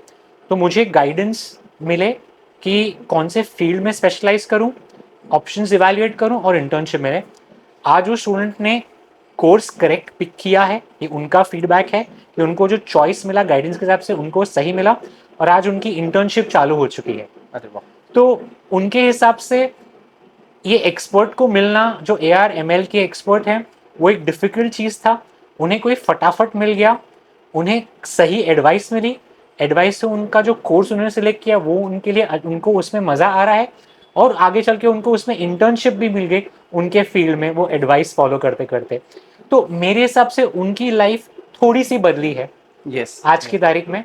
आगे जाके ऐसे काफ़ी लोग हैं जो प्लेटफॉर्म पे करियर गाइडेंस के लिए आते हैं, यहाँ अपने स्पेसिफिक प्रॉब्लम सॉल्व करने के लिए आते हैं। अगेन जनरली तो कॉन्वर्सेशंस प्राइवेट होती हैं, तो हमें अंदर क्या हो रहा है वो एग्जैक्ट डिटेल पता नहीं है, लेकिन कुछ कुछ केसेस में जो हमें टेस्टिमोनियल्स मिलती हैं और हम जिन लोगों से फीडबैक लेते हैं और जो हमें फीडबैक देते हैं उनसे हमें ये सक्सेस स्टोरीज एक एक करके पता चलती हैं। हम अभी भी यंग प्लेटफॉर्म है, ये हमारे अर्ली डेज हैं, तो ये स्टोरीज काफ़ी डेवलपिंग है, बट प्रोस्पेक्ट्स काफ़ी प्रॉमिसिंग है, पोटेंशियल हमें काफ़ी दिखता है, और खाली इंडिया के लिए नहीं दुनिया भर के लोगों के लिए। हमने आज ऑलरेडी काफ़ी कॉल्स किए हैं जो दुबई से आए हैं, ऑस्ट्रेलिया से आए हैं, एक कॉल आई थिंक 2 हफ्ते पहले अफ्रीका से आया था। Okay. तो दुनिया भर के लोगों को इसमें दिलचस्पी आ रही है और फ़ायदा दिख रहा है। नाइस। 2 स्टोरीज तो आपने बता दी, एक मेरा भी नाम आप ले सकते थे। मैं इसके लिए बोल रहा हूँ कि कोई भी पॉडकास्टर है, फिर वो स्पॉन्सर्ड पॉडकास्ट लगेगा, इसलिए मैंने आपका नहीं लिया। नहीं नहीं स्पॉन्सर्ड है नहीं और लगता भी है तो दैट्स टोटली फाइन, क्योंकि इंटेंट इतना अच्छा है आपका और वो प्लेटफॉर्म इतना मेरे दिल के करीब है ना कि लिटरली बहुत अच्छा है। सो मेरे जैसे पॉडकास्टर या जो बहुत सारे कॉलेजेज है जहाँ पे कि उनको गेस्ट स्पीकर्स चाहिए होते हैं, प्रोफेशनल गेस्ट स्पीकर्स खोजते हैं, वो सारे लोग ऐसे प्लेटफॉर्म को एक्सप्लोर कर सकते हैं और वहाँ पे वो कॉल बुक कर सकते हैं, बात कर सकते हैं और गेस्ट को बुला सकते हैं अगर वो इंटरेस्टेड है, तो चाहे वो पॉडकास्ट हो या कॉलेज इवेंट्स हो या कहीं पे भी। सो मुझे लगता है कि ये उनके लिए भी एक यूज केस है और मेरे लिए तो अभी के लिए वो काफ़ी अच्छा है। आपने परफेक्ट यूज केसेस दिए जो हमने स्टार्टिंग में इवैल्यूएट नहीं किए थे कि ऐसे आएंगे। अब हम ऐसे केसेस देखते हैं कि कोई स्टूडेंट बोल रहा है कि हमें इस इवेंट में आपको एज अ गेस्ट इनवाइट करना है, एज अ जूरी इनवाइट करना है, तो उसके केसेस आते हैं प्लेटफॉर्म पे। किसी को टेनिस सीखना है एक इंटरनेशनल टेनिस प्लेयर से, उनसे थोड़ी गाइडेंस चाहिए तो वो यूज़ केस आते हैं। हमारे पास प्लेटफॉर्म पे जर्मन ट्रांसलेटर हैं, उनके यूज़ केसेस आते हैं। तो काफ़ी अलग तरीक़ों से प्लेटफॉर्म कर रहे हैं लोग यूज़, जो हमने स्टार्टिंग में नहीं सोचा इवैल्यूएट था। नहीं किया था। नाइस। सो जो चैलेंज आप सॉल्व कर रहे हो, प्रॉब्लम सॉल्व कर रहे हो, वो टीयर 1 में तो है, वो हर जगह का प्रॉब्लम है। बट टीयर 2 टीयर 3 में जो आपने बोला कि एक लोकल गाइडेंस या लोकल एस्पिरेशन नहीं है लोगों को, सो उनके लिए कुछ खास है प्लान आपका या सेम आपका है कि नहीं जो चल रहा है जैसे चल रहा है वैसे, या कुछ टीयर 2 टीयर 3 को भी ध्यान में रख के कुछ आपका है कि वैसे गेस्ट या वैसे यूजर्स को अट्रैक्ट करने के लिए आपका कुछ प्लान है? डेफिनेटली टीयर 2 और टीयर 3 का प्लान है। इनफैक्ट हमारे रिसर्च के हिसाब से टीयर 2 और टीयर 3 में बिजनेस की अपॉर्चुनिटी बहुत ज़्यादा है। उन मार्केट्स में पैसे भी बहुत ज़्यादा हैं, उन मार्केट में कमी है प्रोफेशनल्स की, यस। यूज़र्स बहुत है। जैसे मैं काफ़ी बार सूरत गया हूँ, काफ़ी बार मैं नासिक गया हूँ। जब भी मैं इन सिटीज़ में जाता हूँ और मैं लोगों को बताता हूँ मैं क्या कर रहा हूँ, अगेन मेरी पहचान वहाँ के बिजनेस लोगों से है जनरली। तो जब उनसे बात करता हूँ, उन्हें मैं बताता हूँ कि ये स्प्रेक्ट है, ये प्लेटफॉर्म है, ये करता हूँ, तो उनका रिएक्शन होता है कि वाव, ऐसी भी कुछ चीज़ है जो मुझे दिल्ली और कलकत्ता और बॉम्बे के लोगों से मिला पाए और बात करा पाए। क्योंकि आज हमारे लिए वो तकलीफ है हमारे पास, क्योंकि हम बिजनेस करते हैं, पैसों की कमी नहीं है, लेकिन हम इस इंसान से बात कैसे करें। दिल्ली में इस चीज़ का बड़ा एक्सपर्ट बैठा है, अब मैं उससे मेरी पहचान कैसे करूं? क्या मैं लिंक्डइन पे उनको 10 बार मैसेज भेजूं, वो मेरा जवाब देंगे न देंगे? और ऐसा नहीं कि हमने मैसेज नहीं भेजे, बट हमें वो टाइम वेस्ट लगता है। अब आपका प्लेटफॉर्म है, अब आप कुछ और एक्सपर्ट्स हमारे लिए इस एरिया से ले आइए, हम डेफिनेटली इसको यूज़ करेंगे। और हमने काफ़ी ऐसे केसेस ऑलरेडी देख लिए हैं जो एरियाज़ में हमने कभी मार्केटिंग नहीं करी है, जहाँ कहीं हमने पेड एड्स नहीं चलाए, वहाँ से भी हमें रिक्वेस्ट आ रही हैं। तो इसका हम अर्थ ये निकलता है हमारे लिए कि ज़रूरत टीयर 2 और टीयर 3 सिटीज़ और टाउन्स में बहुत ज़्यादा है। क्योंकि जैसे मैंने पहले भी बताया था, बॉम्बे में, क्योंकि मैं बॉम्बे से हूँ, मेरा नेटवर्क अच्छा है तो शायद मैं किसी ना किसी को पहुँच पाऊँ, लेकिन दिल्ली में या कहीं और एक्सपर्ट बैठे को पहुँचने के लिए मुझे भी तकलीफ होगी। तो बहुत ज़्यादा पोटेंशियल हमें दिखता है टीयर 2 और टीयर 3 में। मैं टीयर 2 टीयर 3 की बात इसके लिए कर रहा था क्योंकि मैं खुद बनारस से आता हूँ। अब वो आप टीयर 2 या टीयर 3 समझ लो या बियॉन्ड टीयर 3 भी कह सकते हो, जहाँ पे कि क्या होता है कि जो लोकल एस्पिरेशन या गाइडेंस है वो थोड़ा सा कमी हो जाता है। क्यों होता है? क्योंकि सारे जो बड़े नौकरियाँ या बड़े प्रोफेशनल्स है वो देखोगे तो आप टॉप 20 सिटीज़ में ही है इंडिया में, उसमें भी 80% तो टॉप 5 टॉप 6 सिटीज़ में है, राइट। अब एक बार जो वहाँ से निकल के आ जाता है वो इधर ही रहना चाहता है क्योंकि उसके अपने मजबूरियाँ हैं, फैमिली इधर सेट हो गई, उसको छुट्टियाँ मिलती नहीं है, टाइम पे मिला तो वो दूसरे जगह का बनाएगा, क्यों वहाँ पे जाएगा जहाँ पे वो 20 साल तो ऑलरेडी रह चुका है, 25 साल रह चुका है। तो वहाँ पे लोकल न तो कोई है जिससे कि वो गाइडेंस मिले, एस्पिरेशन मिले, और लोग थोड़ा सा वो एक मन मुटाव या कह लो जो भी होता है कि यार मैं अब इससे क्यों बात करूँ, ये मेरे किसी काम का तो है नहीं, या सामने वाला सोचेगा यार ये तो बड़ा आदमी बन गया, जो टिपिकल है, मतलब वो कहने में लगेगा कि यार ये छोटी बात है, बट लिटरली ये गाँव में होता है। तो अब वो बच्चा जो गांव में है जिसको कि करियर गाइडेंस की सबसे ज़्यादा ज़रूरत है, उसके पड़ोस वाला तो बाहर निकल गया, वो उससे बात हो नहीं पाएगा, अब वो जाए तो जाए कहाँ जाए। तो उसके लिए मुझे लगता है कि अगर ऐसे प्लेटफॉर्म पे लोग अवेलेबल हैं जहाँ पे कि जो गाइड कर सकते हैं, और बहुत सारे लोग हैं, जैसे आपने बोला ना कि गिविंग बैक टू सोसाइटी वाले लोग हैं जो रिटायर हो गए अब, जो कि देश दुनिया के लिए कुछ अच्छा करना चाहते हैं ताकि सबका समाज का भला हो, तो वैसे लोगों से वो कनेक्ट हो सकता है फ्री ऑफ कॉस्ट में, या जो मिनिमल नॉमिनल कॉस्ट है उसमें, और फिर वो अपने करियर को डिसाइड कर सकते हैं। तो मुझे लगता है कि वहाँ पे अगर आपका थोड़ा सा फोकस अच्छा होगा, जो कि बट ऑब्वियस आप कर ही रहे हो क्योंकि आपने खुद बता दिया कि वहाँ पे ज़्यादा ज़रूरत है, तो वो बहुत बड़ी बात होगी टियर 2 टियर 3 के लिए, जो कि मेरा एक तरीके से इस पॉडकास्ट के थ्रू मिशन है कि राइजिंग भारत बात आगे बढ़ने की, तो वो आगे बढ़ने की जो बात है ना, वो थोड़ा सा उसमें ये बहुत बड़ा बूस्ट होगा। आपने एकदम सही कहा। हमारा इरादा है, पोटेंशियल तो हमें ऑलरेडी दिखता है, बस थोड़ी टाइम की बात है, टाइम से हम वहाँ भी पहुँच जाएंगे। जरूर। आप बहुत सारे स्टार्टअप के लिए एडवाइजर भी हैं, उसमें से एक है जो कि ट्रिपर वाईफाई, जो कि आईओटी और एआई पे कुछ कुछ काम कर रहा है। तो आपको क्या लगता है कि ये आगे जा कर के एआई के लिए या आईओटी का बात इसके लिए कर रहा हूँ, थोड़ा सा ट्रेंड में है, लोग जानना चाहते हैं, सबको क्यूरियोसिटी है कि कैसे लाइफ चेंजेज होंगे, तो आपको क्या लगता है इसका इम्पैक्ट प्रोफेशनल्स पे या नॉर्मल ह्यूमन लाइफ में कैसे पड़ने वाला है? थिंक काफ़ी फ़र्क पड़ेगा जब एआई, आईओटी और स्प्रेक्ट की बात करते हैं, स्प्रेक्ट जैसे प्लेटफॉर्म एक साथ आ जाएं। क्योंकि आज की तारीख में जैसे लोग ऑलरेडी सलाह तो ले रहे हैं प्लेटफॉर्म से, अब समझिए कुछ आईओटी का इंटीग्रेशन फ्यूचर में आ जाए, जैसे कि समझिए कोई किसान कोई गांव में बैठा है, उसे अपने मट्टी के मॉइस्चर कंटेंट के हिसाब से उन्हें सलाह चाहिए कि इसका मुझे क्या करूं ताकि मुझे मेरी प्रोडक्टिविटी बढ़ जाए, करेक्ट। अब अगर हम वो डेटा भी ले जा पाएँ कोई प्रोफेशनल के साथ जो दुनिया में कहीं भी बैठा हो, शायद इंडिया में बैठा हो या इंडिया के बाहर बैठा बाहर हो, बैठा हूँ। उन्हें वो डेटा भी मिल जाए, उन्हें वो सलाह मिल जाए, वो देख भी पाएँ, ये सब अगर एक साथ आ गया तो सबका फ़ायदा इसमें डेफिनेटली है।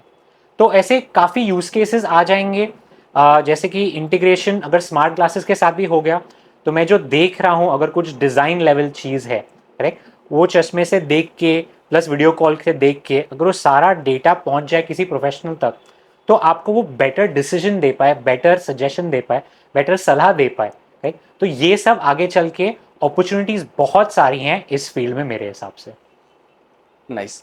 आपने अपने लिंक्डइन प्रोफाइल पे शायद लिखा है आई लव एआई, उसके पीछे मतलब एक तो होता है कि सब लोग यूज कर रहे हैं, मैं भी यूज कर रहा हूँ, आप भी यूज कर रहे हो, सब लोग, लेकिन एक स्पेसिफिकली आकर के लिखना, मतलब उसके पीछे कहाँ से, मतलब कोई स्पेसिफिक मोमेंट था जो आपको ट्रिगर किया कि नहीं यार एआई बहुत जरूरी है and that's why you wrote, और हाउ इज इट? मैं एक्चुअली उसका थोड़ा कॉन्टेक्स्ट बताना चाहूँगा, जो स्प्रेक्ट से रिलेटेड है। स्प्रेक्ट का हमारा एक लाइन भी है जो अगर मैं यूजर्स को दिखा सकूं, मेरे शर्ट के पीछे भी है, तो आपने जो मेरे शर्ट के पीछे भी देखा उस पर लिखा है advice from humans not AI, correct. तो जब एआई आपको काफ़ी एडवाइस दे सकता है आज के तारीख में, लेकिन जो एडवाइस आपको ह्यूमन से मिलेगी, जो आपका नज़रिया समझेगा, जो इमोशनल लेवल पे आपसे कनेक्ट करेगा, वो एडवाइस आपको एआई से नहीं मिल सकती, करेक्ट। तो उसके लिए आपको स्प्रेक्ट की ज़रूरत लगेगी। तो मैं लोगों को रेकमेंड करता हूँ दोनों यूज़ करिए, राइट, विच इज़ आप स्प्रेक्ट यूज़ करिए जब आपको किसी इंसान से एडवाइस की ज़रूरत हो, लेकिन जब आपको कुछ छोटी क्रिएटिविटी की ज़रूरत हो, आपको कुछ आइडिया चाहिए या आपने कुछ लिखा है, आपको उसको थोड़ी इम्प्रूवमेंट की ज़रूरत हो, आप एआई यूज़ करिए। तो आप बैलेंस में डेफिनेटली दोनों को यूज़ करिए। हर चीज़ की एक इम्पॉर्टेंस है, हर चीज़ का एक यूज़ केस है, तो दोनों बहुत मायने रखता है। इसलिए मैंने अपने लिंक्डइन पे लिखा है कि मुझे एआई पसंद है, मैं एआई से भागता नहीं हूँ, जबकि मेरा प्लेटफॉर्म बोलता है कि आप इंसान से बात करो, राइट। उस दोनों का बैलेंस सही तरीके से यूज़ करना, उसी से लोगों की प्रोग्रेस होगी, ये मेरा मानना है।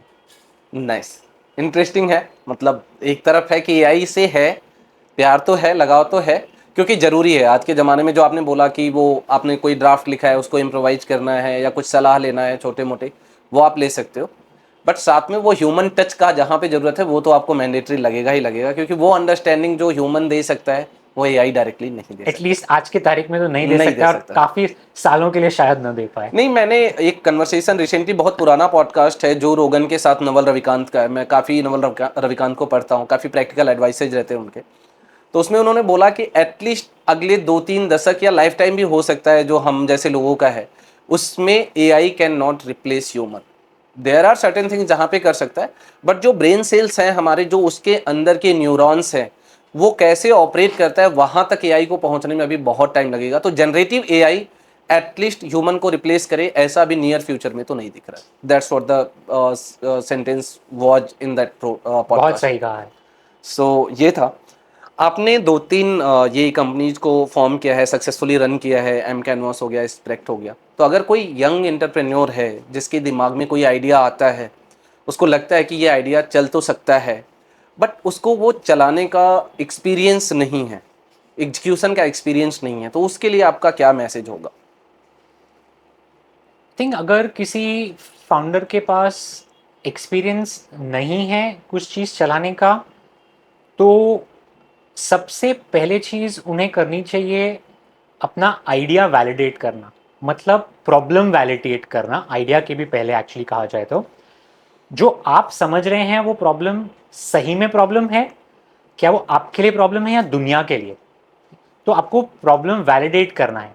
ये वैलिडेट होगा कुछ अलग अलग तरीकों से।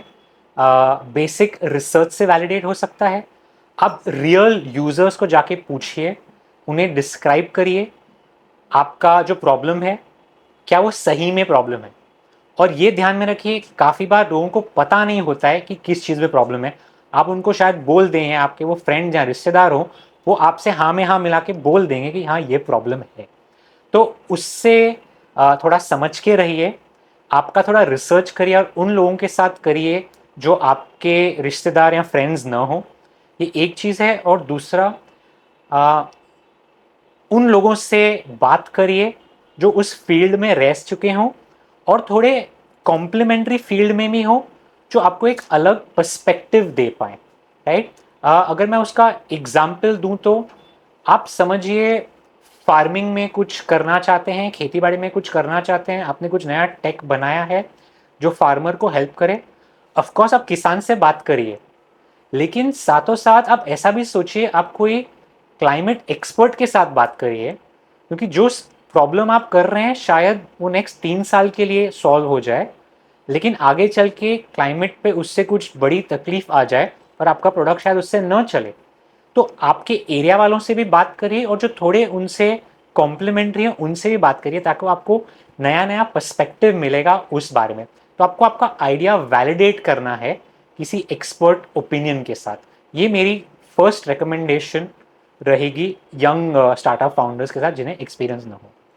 सो अगर वैलिडेशन हो भी गया, बीच में आपने बोला कि रिश्तेदारों और फ्रेंड्स से ना ले सलाह या वो एडवाइस ना ले, बट मैं इसमें थोड़ा सा ऐड करना चाहूँगा कि अगर कोई रिश्तेदार और फ्रेंड भी है, बट वहाँ पे वो कंस्ट्रक्टिव फीडबैक आ सकता है, कंस्ट्रक्टिव क्रिटिसिज्म भी आ सकता है। ऐसा नहीं कि मैं आया, मैं पूछा विशाल ये आइडिया कैसा है, आपने बोला सर्विस अच्छा है कर ले।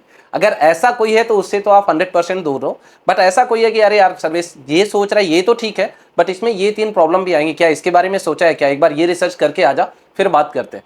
तो ऐसे लोग अगर फ्रेंड भी है तो उनसे भी बात कर लेना चाहिए। ऑफ कोर्स मुझे लगता आपके है फ्रेंड्स और फैमिली तो आपके सबसे बड़े सपोर्टर तो रहेंगे ही, वो तो सही बात है, लेकिन रियल फीडबैक के लिए आपको जड़ तक जाना ज़रूरी है to identify a real problem. Yes. उसके लिए आपको जो उस फील्ड में एक्सपीरियंस रह चुके हैं डेफिनेटली उनके पास है। अगर आपके रिश्तेदार और फ्रेंड्स में वो एक्सपीरियंस है तो आपको तो डेफिनेटली पहले उनसे चालू करना चाहिए। यस। यस। लेकिन खाली उनसे मत करिए, वो मेरी सलाह है।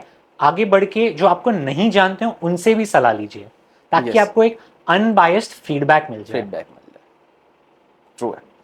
सो अगर वैलिडेट हो गया, उनको लग गया कि नहीं ठीक है, जो आसपास के लोग हैं या जो डाइवर्स बैकग्राउंड के लोग हैं उनसे भी चेक कर लिया एंड लगता है कि सही है, उसके बाद फिर जो ऑपरेशन है या एग्जीक्यूशन है कि कंपनी फॉर्मिंग से लेकर के फंड रेजिंग तक का, अगर उसके बारे में एक थोड़ा सा आप आइडिया दे सके तो।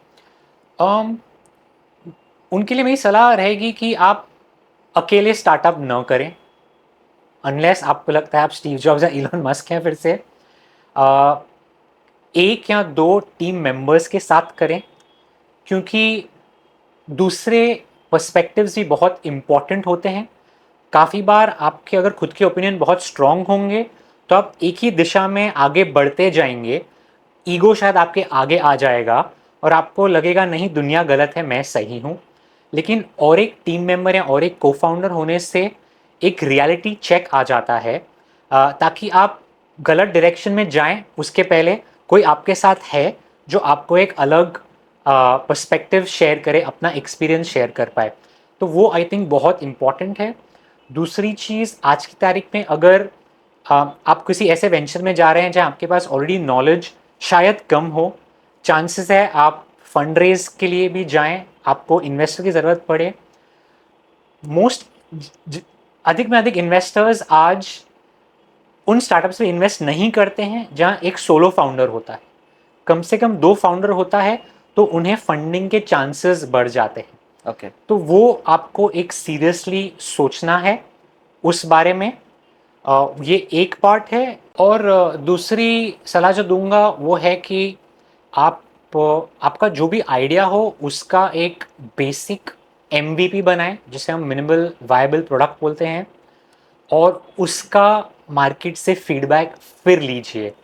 काफ़ी बार फाउंडर्स ये सोचते हैं कि मैं एक परफेक्ट प्रोडक्ट बनाऊंगा, एक परफेक्ट सर्विस बनाऊंगा और फिर मार्केट में जाऊंगा। ये मेरे हिसाब से सही नहीं है। तो आपने थोड़ा भी जो छोटा एक बेसिक मॉडल बना दिया वो मार्केट में लेके जाएं, उसका फीडबैक लें, फिर इन डेप्थ जाएं, वरना आपका काफ़ी टाइम बर्बाद हो सकता है। अगर आपने 6 महीने 1 साल डाल दिया बनाने में, फिर मार्केट में ले जाए तब तक मार्केट शायद बदल चुका होगा। तो ये मेरी दूसरी सलाह होगी। सो MVP वाले पे, या जो आपने बोला कि मिनिमम वाइबल प्रोडक्ट बना करके टेस्ट करके फिर फुल फ्लेज जाएं अगर जाना है, तो क्या उसके लिए जो स्टार्ट करने वाले लोग हैं उनको आप बोलेंगे कि एक बार द लीन स्टार्टअप या 0 to 1 बुक पढ़ ले? एब्सोल्युटली, आई थिंक 0 to 1 एक बहुत अच्छी बुक है। काफ़ी अच्छे लेसन्स हैं उनमें। उसमें से सीखने को फाउंडर्स को ये मिलेगा कि आप जो जो जो जर्नी होती है उसको आप कैसे ब्रेक करके एक एक स्टेप बाय स्टेप करके आप प्रोग्रेस कर सकते हैं। क्योंकि जो 0 to 1 जर्नी होती है वो काफ़ी डिफिकल्ट होती है। वो इनिशियल फेज में सक्सेस लाना बहुत मुश्किल होता है। तो जो बुक के लेसन्स हैं वो एब्सोल्युटली रेकमेंडेड हैं। हर फाउंडर को मैं रेकमेंड करूंगा वो बुक रीड करने के लिए। मैं पढ़ रहा था तो मुझे वो लग रहा था कि मतलब लिटरली इंटरेस्टिंग बुक है, एक अलग थॉट प्रोसेस डेवलप करता है, तो इसके लिए मैंने पूछ लिया। सो क्योंकि बुक की बात आ गई है, सो आपका कोई फेवरेट बुक जो आपने पढ़ा हो जहाँ से आपका थॉट प्रोसेस थोड़ा चेंज हुआ हो और जो आप रेकमेंड करना चाहोगे, वो किसी भी बैकग्राउंड से हो उसके लिए? आई थिंक एक बुक जो मैंने रिसेंटली पढ़ी है और मेरी फेवरेट है वो है fast cheap and viral by Ashish Chopra. उन्होंने उसमें काफ़ी आइडियाज़ दिए हैं कि कि आपका कंटेंट आप वायरल कैसे बनाएं, आप वीडियोस वायरल कैसे बनाएं। उनका खुद का एक्सपीरियंस काफ़ी अच्छा रहा है। उनके खुद के वीडियोस को 100 मिलियन व्यूज़ के ऊपर मिले हैं, कहीं ज़्यादा उससे मिले हैं। तो उन्होंने अपने लाइफ में क्या किया, कैसे अप्रोच लिया, और काफ़ी वीडियोस उन्होंने एकदम लो बजट या नो बजट में बनाए हैं, खुद के फ़ोन के साथ भी, राइट। तो उन्होंने वो प्रैक्टिकल सिंपल आइडियाज़ शेयर किए हैं जो आप और मैं इजीली इम्प्लीमेंट कर सकें। तो वो एक बुक मैं डेफिनेटली रेकमेंड करूँगा। ओके। स्पोर्ट्स में कुछ है इंटरेस्ट, मतलब देखते हैं क्रिकेट है या कोई ऐसा स्पोर्ट्स? क्रिकेट में इंटरेस्ट किसे नहीं है, मुझे भी डेफिनेटली है। थोड़ा बहुत खेलता हूँ, लेकिन इंटरेस्ट तब ज़्यादा आता है जब इंडिया मैच जीत रही होती है। अच्छा, तो वो मोमेंट्री है बेसिकली। India absolutely. के मैचेज हैं, इंडिया जीत रहा है तो इंटरेस्ट ज़्यादा है। कोई हाँ फेवरेट जी, प्लेयर जिसको मतलब नाम लेना चाहेंगे? Virat Kohli. He is the favourite. He is number 1। Absolutely. Any specific reason I think other than performance? उसके लिए तो हम सब आई उनको थिंक बियॉन्ड परफॉर्मेंस उनका जो एटीट्यूड है, जो उनकी डाउन टू अर्थ पर्सनालिटी है, आ, मेरे लिए वो एक आइडल जैसे हैं, राइट। इतनी ऊंचाई पे पहुंच चुके हैं फिर भी इतने हम्बल हैं। आ, वो बात मुझे उनके बारे में बहुत पसंद आती है। जो एक जिद है जो लड़ने की और जीतने की। ठीक है, थैंक यू विशाल, आपने अपना काफ़ी टाइम दिया, काफ़ी अच्छे लर्निंग लेसन शेयर किए। हमारे साथ, हमारे दर्शकों के साथ। तो आपका बहुत बहुत धन्यवाद एक बार फिर से। Thank you Sarvesh.